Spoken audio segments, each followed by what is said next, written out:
the Bible contains accurate data about where archaeologically we can find the ruins of ancient cities. Okay, that's not too extraordinary to me. I have no problem saying that the people who wrote these texts knew where these places were with exact precision. And in fact, notice what's happening. Notice what's happening, in my view. What's happening is that the Bible is a historical text and a scientific text when it needs to be, and it's not one when you don't want it to be. So when I said a moment ago, here's a relatively mundane historical fact about the Gospels, you said, well, the fact that some mundane historical fact should undermine Christianity is ludicrous. But now you're telling me that a mundane historical fact is enough to buttress Christianity. I don't think you can have your cake and eat it too in that case. I'm not trying to have my cake and eat it too. I'm simply saying that if somebody gives a true account of events, complete with small details that are incidental to the narrative, the Bible refers to very minor figures at times. Let's take, for example, Caiaphas. Caiaphas is one of the two high priests who is present at Jesus' trial. We don't even know his first name. He's mentioned as Caiaphas. The historian Josephus calls him Josephus Caiaphas. And that is the only indication from Josephus, and only one source, and a source writing a little later, of what this guy's name even was. And until recently, a few decades ago, there was absolutely no corroboration that there was ever a guy even named Caiaphas. Except now, not only do we have inscriptions with his name, we actually have his bones. But Dinesh, what does this matter? Okay, so what I'm getting at what is... What does this matter at all to the question? Why does it matter? Why does this matter? Because if somebody is giving a true account of events, a guy comes running into this room and he goes, guess what? I've just witnessed a murder. He's going to give us a lot of accounts and a lot of detail, right? Now, look, if somebody was trying to claim that Moses parted the Red Sea, and I said, well, how could you possibly know that's the case? And you said, well, look, we didn't have any evidence that a guy called Moses existed, but we've discovered this rock where someone wrote Moses was here. No. Great, no, okay, we know Moses existed, and maybe we know where he existed, but the actual events, the stories that are attributed to these characters are in no way supported by anything that you're saying. And that's the important thing. I think that's what people are interested in. I doubt that anybody in this room, and they can make themselves known if they're here, I don't think anybody in this room either thinks that it's important or is troubled in their skepticism by the existence of these people and the real existence of the places that are described in the Old Testament. Right, and neither do I think that a single Christian believer in the world would be shaken by anything that you've said today. So let's really try to meet in the middle on the stuff that really matters. And I think what we're really saying, when you mentioned the parting of the Red Sea, to me, it's like, now we're talking. Because we're talking about... These are different. These are categorically different types of events. I mean what you just said, these are different because people are troubled by what I say and they're not troubled by what you say. Because for an atheist to say that Hezekiah existed doesn't mean they can't be an atheist. For a Christian to say that Jesus didn't historically rise from the dead means that they're not a Christian. Correct. So these are different. They're asymmetrical. They're asymmetrical. So let's pick up the. So it matters. It matters when the historical elements are wrong, in terms of our grand conclusion. For the Christian, it matters when the history gets it wrong. For the atheist, it doesn't matter when the history gets it right.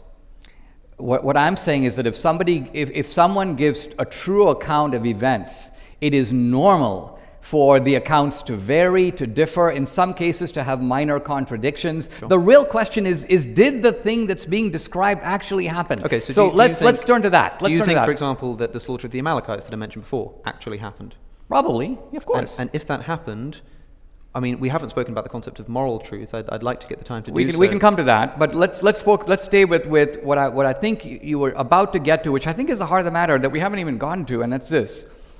The Bible is where the Bible is the most unbelievable is in its account of astounding and miraculous events. Sure. Right? Healings. Let's take the most outrageous event of all, which is, let's just say, bringing a guy back from the dead. Yeah. Presented in the Bible as a miracle. Talking about Lazarus here, rather than I'm talking here about Lazarus. Yes, Lazarus. Perfect. Now, for a Christian would say this: the Bible doesn't try to prove it, it simply asserts it. In fact, it presents it as a truth of revelation, if you will. God revealed this. It's a miracle, which is to say that it is not something that happens within the seeming known laws of nature, which we'll talk about in a moment. And the question really here is, are these kinds of miracles possible?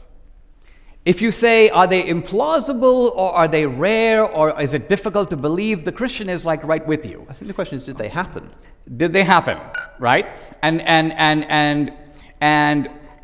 here's where the Christian and the atheist are on common ground, because the Christian and the atheist would both say that based upon ordinary experience, it can't happen. Sure. Because otherwise it wouldn't be a miracle. So what evidence might we have to suggest that these miraculous events as described in the Gospels did happen? I'm saying that because the miraculous events, the Christian would simply say, if God exists, miracles are obviously possible. Sure, I agree. The atheist has a higher burden. And that is, the atheist has to say that whether or not God exists, which is not the topic of our debate here, miracles are impossible. Because if they're possible... They don't have to say that. You don't have to say that? No, of course they don't have to say that. You don't have to say that. You say it is possible for a man to be raised from the dead. I can say that that's possible without thereby... But you're saying, but this particular one didn't happen, but the event is possible. Without thereby in any way telling us anything about whether it happened as reported to Is it possible for the Red Sea to be parted? Sure, why not? It is. Okay. Okay. Is it possible for yes, but what does that do for us? Is it possible that Muhammad flew to heaven on a winged horse?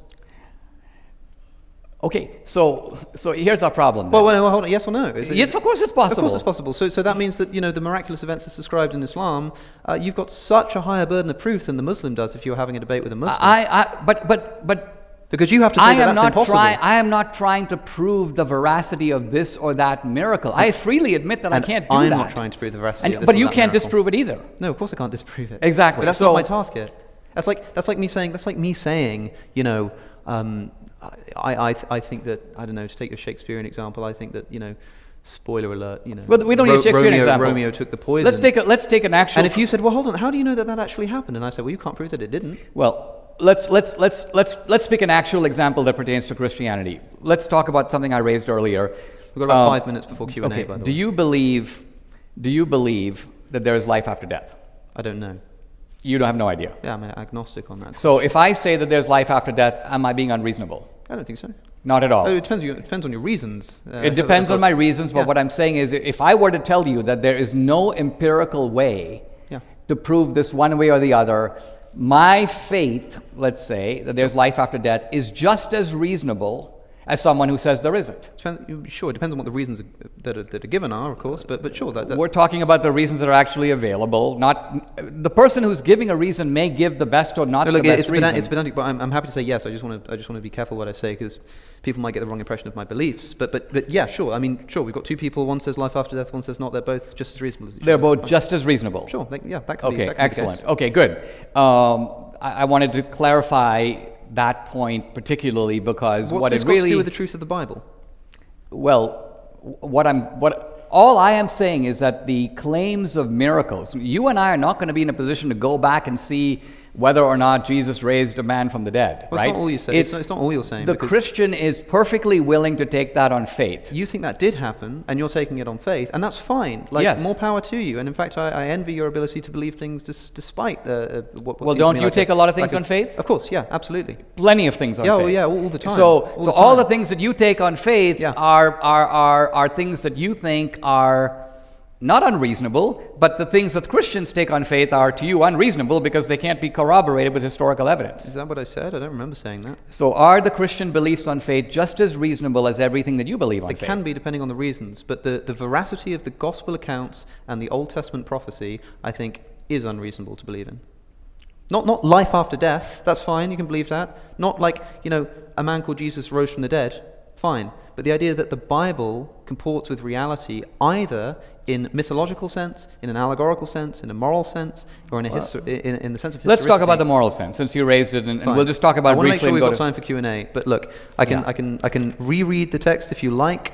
The Amalekites... Well, let's not talk about the Amalekites, in part because here's the problem. For most Christians, the Old Testament is different than the new and is seen through the light of the new. So But I'm God- not. the God is the same. If you want to go to, Dennis Prager, who has written about this from a Jewish perspective, has written about the Deuteronomy, the Book of Kings, the Amalekites. Sure, we can bring him out what he later, considers but- to be the justifiable massacre of the Canaanites. I don't really want to go there because. Well, I know why you don't want to go there. Well, because the it's reason I don't want to go unjustifiable. there, the Old Testament is full of horrific massacres. Yes, and that is. Hold on. Massacres which are ordained. by God. Massacres which appear to be ordained by Yahweh directly. Sure. Agreed. And Well, which why are you which saying are- Yahweh instead of God? Why are you sort of Because- subtly trying to distance yourself from the God of the Old Testament? Well, I'm not trying to distance myself. I'm simply trying to say that any reader. So why is that the first time you've used the word Yahweh in this conversation? I'll tell you why. Because there is a movement within the Bible itself that you are completely missing. Do not think that I have come to Hold on, abolish hold the on. law Let me- or the let me- prophets. I have not come to abolish them, but to fulfill them. For truly I tell you, until heaven and earth disappear, not the smallest letter, not the least stroke of a pen, will by any means disappear from the law until everything is accomplished. Therefore, anyone who sets aside one of the least of these commands and teaches accordingly will be called least in the kingdom of heaven. But whoever practices and teaches these commands will be called great in the kingdom of heaven.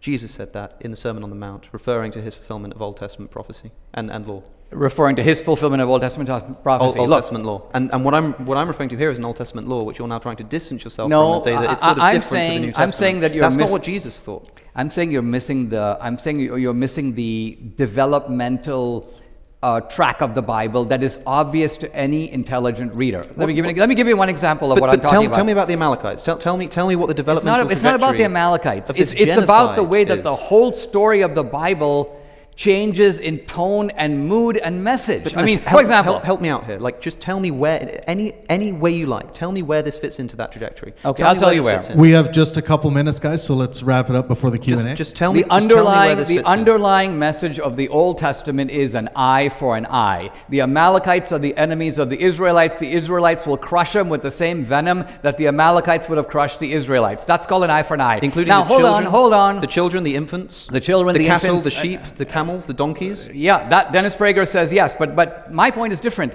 You will not find that spirit not an at eye for an all in the New Testament. In fact, in the New Testament, you've got a spirit of forgiveness. So what I'm getting at is to pretend probably like do you with some don't have forgiveness this. after I mean, seriously. Christianity is named after Christ. It's based on Christ as a fulfillment of the Old Testament. But what does fulfillment mean? It actually means transcendence. In Abraham's time, blood sacrifices are normal, right? That can't when be right, Christ Dinesh. comes as a sacrifice, Christ is the Lamb.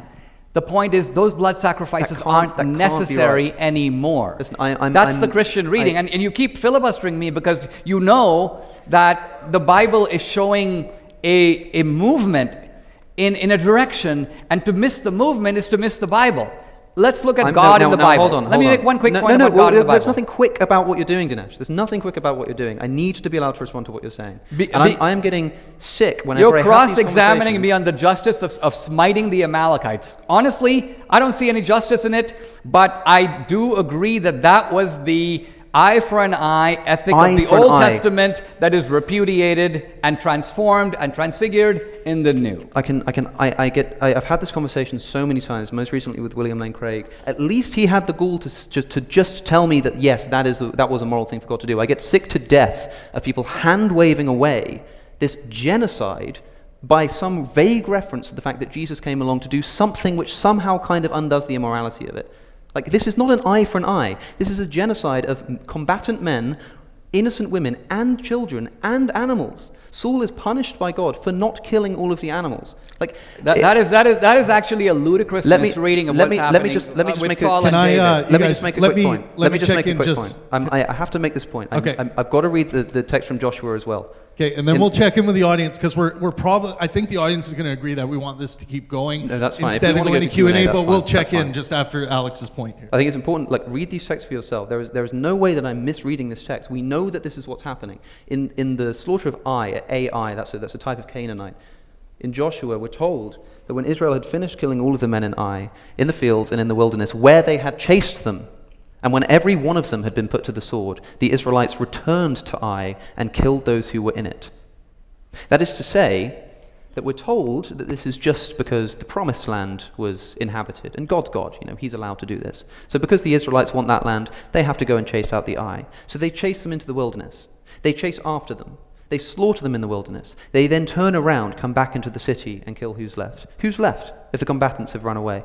The women and the children. This is intolerable.